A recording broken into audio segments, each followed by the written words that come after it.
Comenzamos Quién es Quién a través de Diamante FM 98.7 Canal 5. Gustavo Banescayán, que le habla, de saluda. Le agradece que una vez más esté junto a nosotros compartiendo este programa. El día de hoy recibimos a la senadora Lilian Quechichán del Frente Amplio. Gracias por estar en Quién es Quién. Un gusto, Gustavo, estar acá.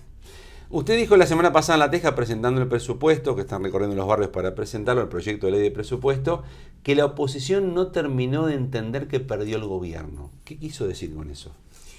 Y quise decir que están a veces muy irritados y nos da la impresión de que creen que no entienden por qué perdieron, creen que hicieron todo bien, y eso me parece que, como además no han abierto un espacio de autocrítica, yo pensé que la convención podía ser un lugar en donde pudieran empezar a canalizar, bueno, las miradas que cada uno de los sectores la Convención del Partido Nacional, dice usted. La Convención del Partido Nacional, en donde les prohibieron hablar, es decir, pues las convenciones son para hablar.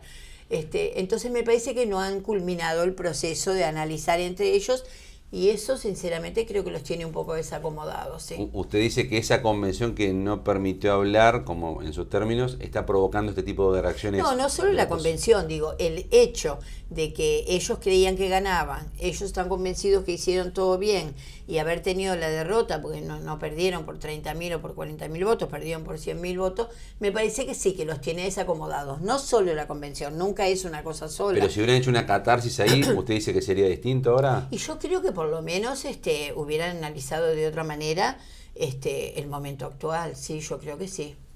¿Ese tipo de convenciones ayuda a bajar los decibeles hacia la interna o ayuda a bajar los decibeles hacia la interna y hacia la externa? Yo no sé si las convenciones, lo que ayuda a analizar es analizar colectivamente, en espacios colectivos donde cada uno pueda expresar lo que considera. Nosotros nos ayudó mucho después de la derrota del 19, ese proceso de autocrítica que hicimos primero adentro y después saliendo a hablar con la gente. Nosotros les preguntábamos cuál era el principal problema en su lugar, cómo nos había visto como gobierno, pero al final la última pregunta era: ¿usted por qué cree que el Frente Amplio perdió el gobierno? A escuchar a la gente. ¿Y se bancó todo lo que le dijeron? Nos bancamos todo lo que nos dijeran. La verdad que mucha gente nos decía, se alejaron un poco de la gente, otra gente nos decía, fuimos un poco soberbios. Todo eso fue un aprendizaje muy grande para nosotros. A mí me parece que esa etapa, ya a un tiempo importante, ¿no? El Partido Nacional no la ha cumplido, parece que no quiere verla. Me da ¿Su interpretación es que quieren ocultar lo que pasó o que hay otra cosa? No creo que quieran ocultar. ¿Dice no quiere verla? No saben, me parece que no saben cómo enfrentar este momento, que es de puja también en la interna. No sé, estarán viendo cómo canalizarlo de la mejor manera. ¿La derrota la explican Delgado y Ripoll, usted en el Partido Nacional? No, yo creo que hubo muchas más cosas. ¿Pero la fórmula sí influyó? La fórmula fue una cosa más, pero creo que el Partido Nacional y la coalición quedó muy golpeado en algunos episodios, efectivamente muy cercanos al presidente, episodios de corrupción, episodios de espionaje a senadores, episodios de intervención en licitaciones, todo el episodio de Salto Grande. Es decir, me parece que hubo un conjunto de cosas que a nivel de la sociedad en general los golpeó, y la fórmula puede haber sido una cosa más, pero no creo que haya sido la fundamental. La oposición, la hoy oposición, está diciendo que ustedes ganaron mintiendo, que obtuvieron la preferencia de la gente porque han mentido, y particularmente hablan de que el presidente Yamundo Orsi en varias instancias y en el debate en particular que tuvo con Delgado, mirando a cámara, dijo: no voy a aumentar impuestos 2 veces. En el proyecto de presupuesto hay 3 aumentos de impuestos. Y dice, el Frente Amplio mintió y ganaron mintiendo.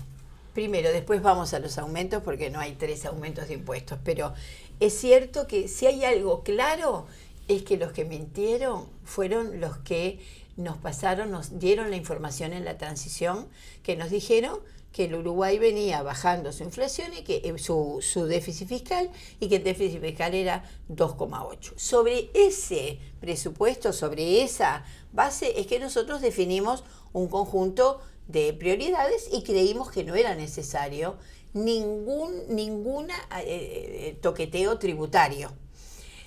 Cuando el gobierno llega a nuestras manos, vemos que la realidad no solamente del déficit fiscal era muy diferente, era 4,1, 4,5 casi en algún momento, sino que además teníamos 1.000 millones de dólares de deudas, es decir, deudas que no las habíamos visto en la pantalla porque eran de facturas que no estaban cargadas en las computadoras, especialmente de ACE, que fue la deuda más grande, deudas de compromisos que se habían asumido con el ferrocarril central, y por eso tuvimos que pedir un aumento del tope de deuda, que te quiero decir que es la primera vez en la historia que un partido político no le vota a otro dinero para poder pagar las deudas que además generaron ellos. No, Cabildo Abierto se lo votó.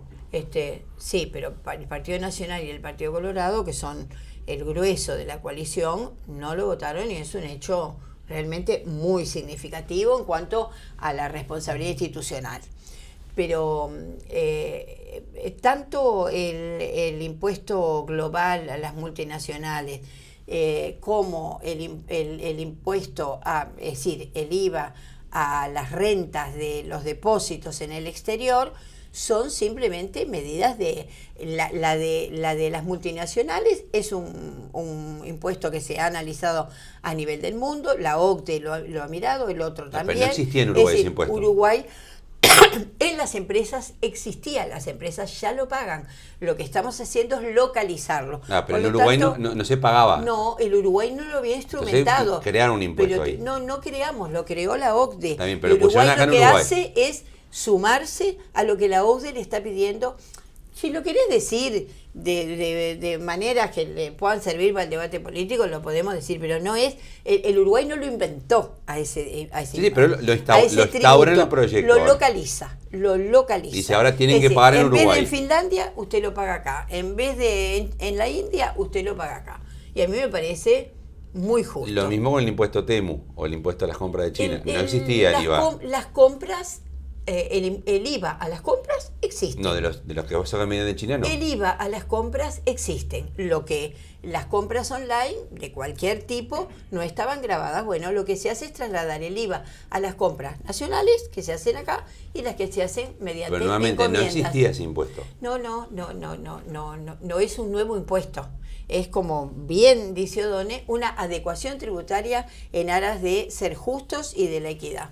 Y después le ponen impuestos o amplían el IRPF a las rentas mobiliarias obtenidas en el exterior, que tampoco estaba.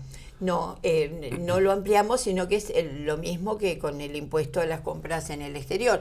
Si tú sos un uruguayo que invertís en el Uruguay y pagás impuestos por tus rentas, si sos un uruguayo y lo tenés en el exterior, tenés que pagar un impuesto por tus rentas. Es una adecuación de justicia, me parece a mí. Ustedes en el periodo pasado, cuando el gobierno anterior había eliminado los 2 puntos de IVA en las compras por tarjeta de débito, hablaron de impuestazo, de masazo fiscal y de todo eso. Y la oposición, en aquel momento el gobierno, explicaba lo mismo. Estamos adecuando, no decían estamos aumentando impuestos. ¿Por qué no leer esto de la misma manera? Nosotros no hablamos nunca de masazo fiscal, dijimos dijimos que habían fiscal. aumentado un impuesto, pero lo hacíamos unido a otras cosas que la gente no recuerda. Antes del 13 de marzo, antes de la pandemia, el gobierno de la calle Pou le quitó 20% a cada ministerio, se propuso bajar el presupuesto 900 millones de dólares y rebajó efectivamente, que fue un aumento. Sí, ese es clarísimo que es un aumento. Si vos te devolvían 4 y ahora te devuelven 2, pero según quien lo lea, porque cuando lo lee quien está en el gobierno, ningún gobierno dice aumento. Todo el mundo dice, lo explica, lo que pasó. Bueno, yo creo que lo que hicieron con la devolución del IVA a las compras con tarjetas sí fue claramente un aumento de impuestos. ¿Esto usted cómo lo llama, estos 3 impuestos? Adecuación tributaria. Adecuación tributaria. Lo dice nuestro presupuesto y yo lo comparto. O sea, no es un aumento para usted. No, para mí no. En el artículo 635 del presupuesto se establece que la DGI, sin orden de juez, como hoy está establecido en nuestro país, puede levantar el secreto bancario de personas y entidades, o sea, de empresas y de personas físicas. Eso la oposición ha hablado, por ejemplo, Andrés Ojeda, el senador Andrés Ojeda, de superpoderes que se le dieran a la DGI sin control, con la sola firma del director de DGI. Desde el Partido Nacional se habla de que se viola la intimidad. ¿Es negociable ese artículo o es tal cual como vino?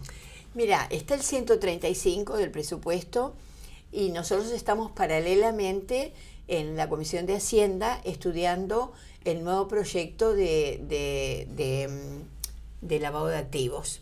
en donde también se incorpora. Nosotros recibimos la semana pasada a la Superintendencia de Bancos, que con una independencia técnica absoluta dijo las cosas que compartía, esta la comparte, y dijo otras que no compartía. Pequeñas modificaciones. Yo creo que es un tema para seguir analizando. No creo que son superpoderes, porque acá estamos hablando de levantar el secreto bancario cuando la DGI le tiene que responder a otro país cuando se está investigando. No, pero aplica para los uruguayos también. Está redactado así. Primero le tiene que responder, es decir, en eso de los acuerdos tributarios de... No me sale horrible el nombre de la... de la doble imposición, dice usted. No de es la doble imposición. Información Nosotros tributaria. Tenemos acuerdos de compartir, de compartir. De intercambio de información tributaria. Intercambio de información tributaria. Muy bien, Vanessa ya. En el marco de esos intercambios, bueno, se le da a la DGI. Eso no lo están cuestionando la oposición. Lo que están cuestionando es para los uruguayos. O sea que la DGI se le ocurre y dice, a ver qué chichean, ¿cuánto tiene en la cuenta bancaria? ¡Pic! Bueno, hoy tiene que pedirle que un juez le habilite eso.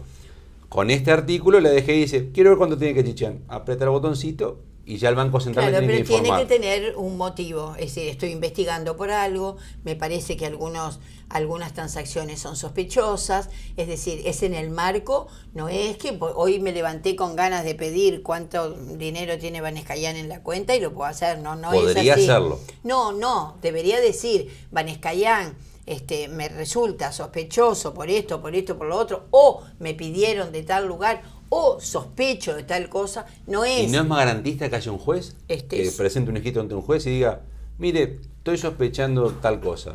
Siempre la presencia de los jueces está bien, me parece que está bien.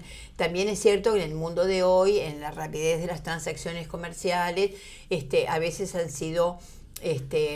un trámite, un paso más burocrático que ha impedido investigar por no llegar a tiempo. Pero como todo en el presupuesto, estamos dispuestos a conversar. O sea, ¿conversar es negociar ese artículo? Negociar, no sé, vamos a conversar a ver cuál puede ser la mejor formulación para que todo el mundo entienda cuál es el objetivo, que no es... te quiero decir una cosa, en todo el mundo, casi todo el mundo es así.